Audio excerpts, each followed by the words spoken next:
Okay, we're going to finish up our discussion of the chromosomal disorders, the monosomies and the trisomies and other structural defects, with a discussion of sex chromosome disorders. We will move through these fairly quickly. They include Turner syndrome, Klinefelter's, which is a 47XXY, triple X or trisomy X, also known as superwoman syndrome. And we will look at Jacob syndrome, which is also called super male syndrome, XYY. Most of these are fairly subtle, and they do not interfere as much with functioning because the genetic material that's on the sex chromosomes doesn't govern things that are super critical to life for the individual. Okay, so starting with Turner syndrome, we have loss of an X chromosome. The pattern is then 45X.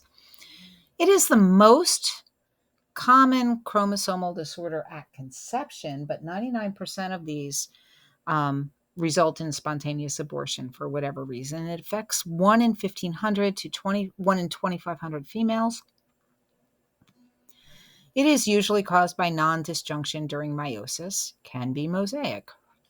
And that should be a hint to those of you who have seen me present on multiple other disorders. If I'm telling you that it is usually caused by non-disjunction during meiosis, and that's been fairly consistent across the slides, you can probably imagine that there will be some material on an exam or a quiz somewhere that discusses that. Not correlated with maternal ages. The only disorder of aneuploidy that is not at all correlated with maternal age. The presentation of this varies widely. It can be so subtle that it goes undetected, or it can be a little more profound and noticeable. So, clinical features of Turner syndrome, we have shorter stature and slower growth rate. The big kicker is that there isn't that adolescent growth spurt that most girls go through. There can be hypermobile joints. In the newborn, you can see pedal edema, but you can see pedal edema just for other reasons, positional kinds of things. Most of these girls and women have underdeveloped female reproductive organs. So the uterus might be smaller, or it might be normal size with smaller ovaries. Typically, the ovaries are small, and they produce less estrogen. Sometimes the vagina is just a blind pouch that doesn't lead to anything. Most of them are infertile, but there have been a few spontaneous pregnancies reported, and it's just a lot of variation across the disorder. Sometimes you see features like widely spaced eyes, wide neck, low hairline, or wide jaw with a small chin. But that can be very, very subtle. And depending on what the other members of their family look like, it might go undetected. The shield chest is the most characteristic feature, but not everybody has it. And it's this broad chest with widely spaced nipples and underdeveloped breast tissue. So that is maybe the feature. If you have that and you have short stature and your girl is a little heavier, it typically points to Turner syndrome. Cardiovascular, there is a slightly increased risk of heart defects. The bigger risk is obesity and an increased incidence of metabolic syndrome, and that can be because of the relative estrogen deficiency. Kidney malformations have been reported. The slightly lower intelligence is, if you compared most women with Turner syndrome to siblings, they could be 10 points lower, but still in the normal range, and it's not consistent. Some of them are very intelligent. They actually have a higher incidence of college attendance and higher education than the general population for whatever reason. There can be poor dentition. Sometimes you see malformations of the ear. Sometimes you see some hearing loss. Ear infections are more common, and they can be recurrent. So the tubes, the eustachian tubes, sometimes are abnormally formed, and they need those tubes, the artificially tubes put in. Underdeveloped breast tissue, again, widely spaced nipples. So diagnosis, it can be detected through prenatal screening. It's usually an incidental finding. There's not much you can see on an ultrasound for this. Sometimes on an initial newborn assessment, if you see the pedal edema and you see widely spaced nipples and you have a baby who's smaller for gestational age, but if it's subtle enough, you'll probably miss it, to be perfectly honest. Late diagnosis occurs about 80% of the time, and it usually happens when the child just doesn't grow and they do a genetic workup as um, part of the follow-up for that. If they're falling off the growth curve, or if puberty is expected and they are not developing breast tissue and they're not growing pubic hair, um, and you're not seeing that growth spurt that's associated with adolescence. So that's typically when it's diagnosed. Prognosis, most of them do fine. Normal intelligence, like I said, higher rates of higher education. Some minor learning disabilities can occur. Is that a coincidence? It is higher than the general population, but not by much.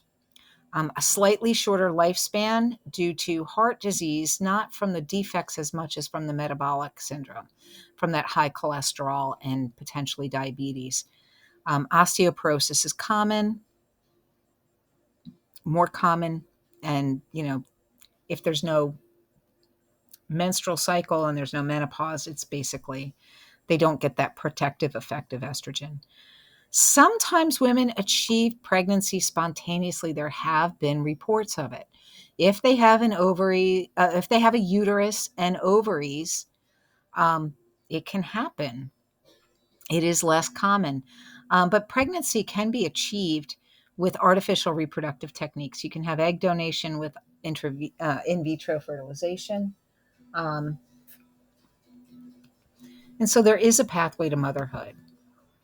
Now, I wanted to show you a picture of this girl. Now, I would not look at this child and think she had a syndrome at all. She's just adorable and looks normal.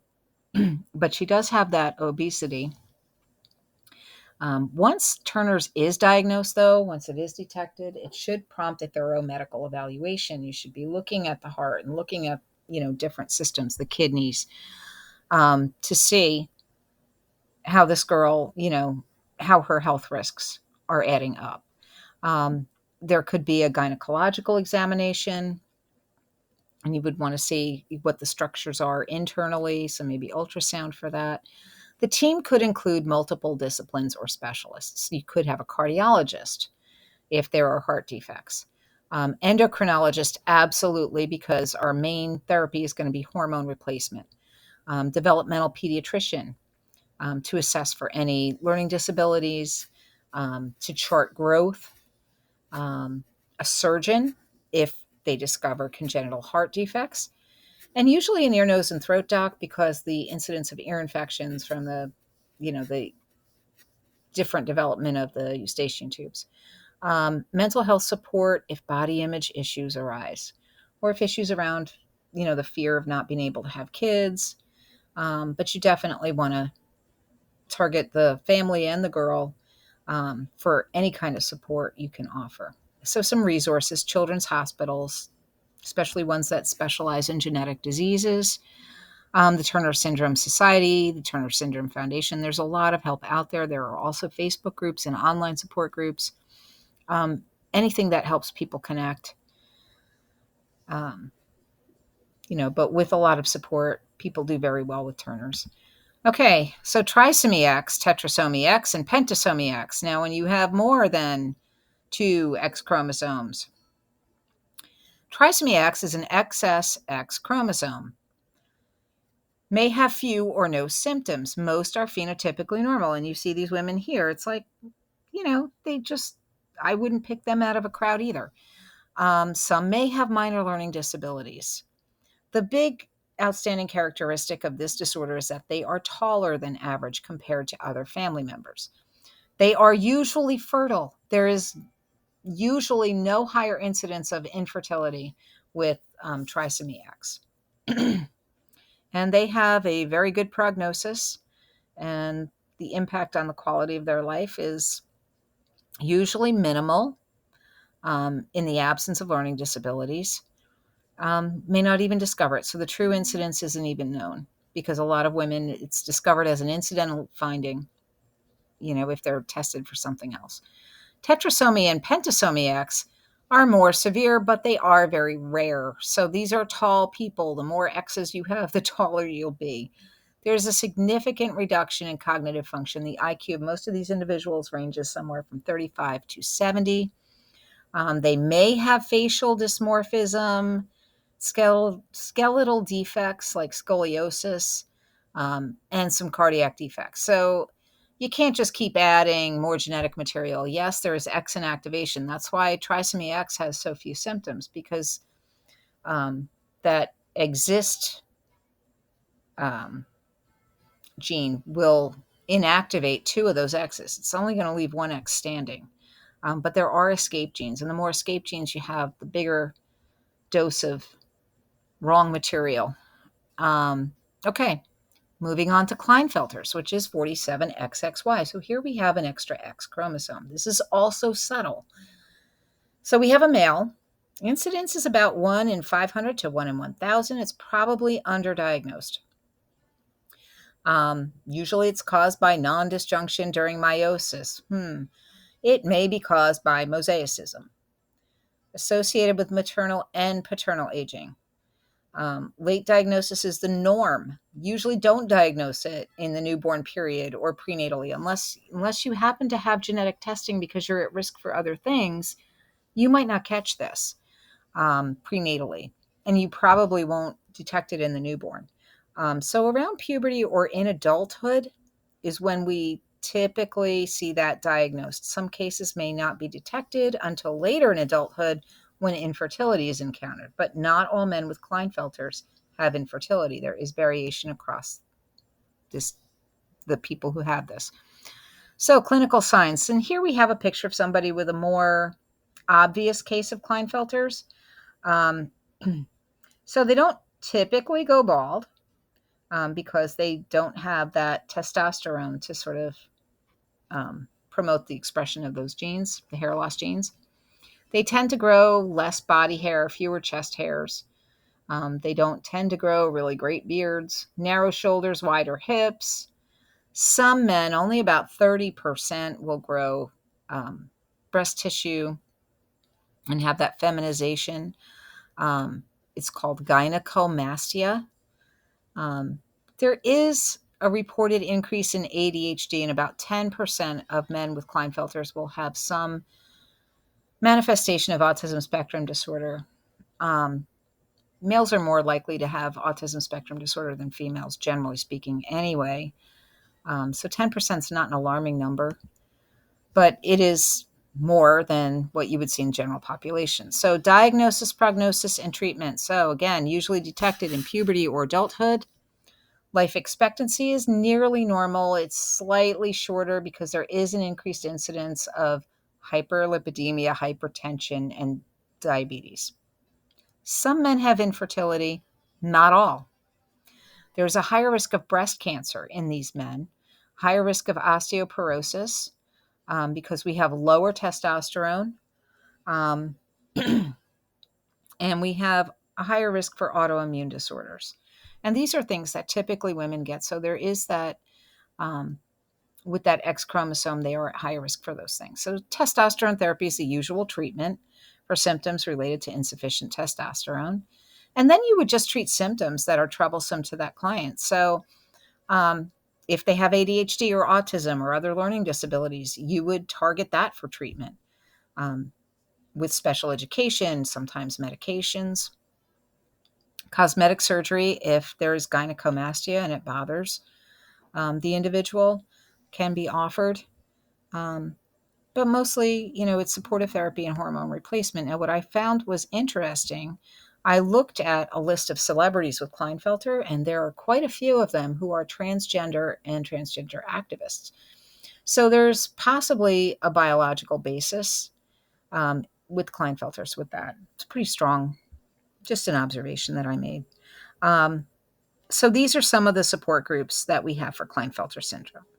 And the Focus Foundation for X and Y chromosome variations really could be used for any of these. We're moving on now to Jacob syndrome. And Jacob syndrome is XYY. So it's a 47 XYY. It's also called super male syndrome because there's an extra Y chromosome. Phenotypically, these guys are normal. And you look at these boys, there's really no dysmorphism. There's no unusual features, but they all have XYY. They are taller than most men. There have been reports of increased aggression. Now, there's some controversy surrounding that because Jacob's syndrome was first discovered by sampling the genes of men in prison. They were looking for differences and they did find a lot of Jacob's syndrome, but they aren't testing people who aren't in prison. So is that aggression maybe more a part of the social environment? Same with attention deficit disorder. It's just more common in men generally. Usually these men have normal fertility. Sometimes they have increased testosterone, and that can lead to issues with that. But the true incidence is definitely underreported. It's just underdiagnosed because really the classic symptom is a taller male. And you're not always going to do genetic studies on somebody who's just a few inches taller than the next guy. But that is our discussion of Jacob's syndrome.